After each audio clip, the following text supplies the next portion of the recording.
ఈరోజు దేవుని వాగ్దానం. నా తండ్రి నన్ను ప్రేమించినట్లు నేను మిమ్ము ప్రేమించితిని, మీరు నా ప్రేమ యందు నెలకొని ఉండుడు. యోహాను సువార్త 15వ అధ్యాయం 9వ వచనం. ఈ వాక్యం మనకు ఏం చెబుతున్నదంటే, యేసు ప్రేమ తాత్కాలికమైనది కాదు, తండ్రి ప్రేమంతా గొప్పది. కానీ నేడు చాలామంది యేసు ప్రేమలో నిలవకుండా ప్రపంచపు ప్రేమలో మునిగిపోతున్నారు.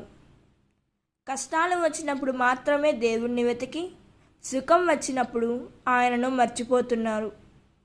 యేసు ప్రేమ మన జీవితాన్ని మార్చగలదు, కానీ ఆ ప్రేమలో నిలిచే హృదయం మనలో ఉండాలి.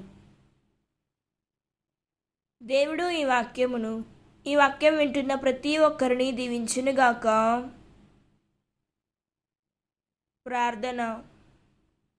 ప్రియమైన యేసయ్య, నీవు మమ్మల్ని అపారమైన ప్రేమతో ప్రేమించినందుకు నీకు కృతజ్ఞతలు తండ్రి.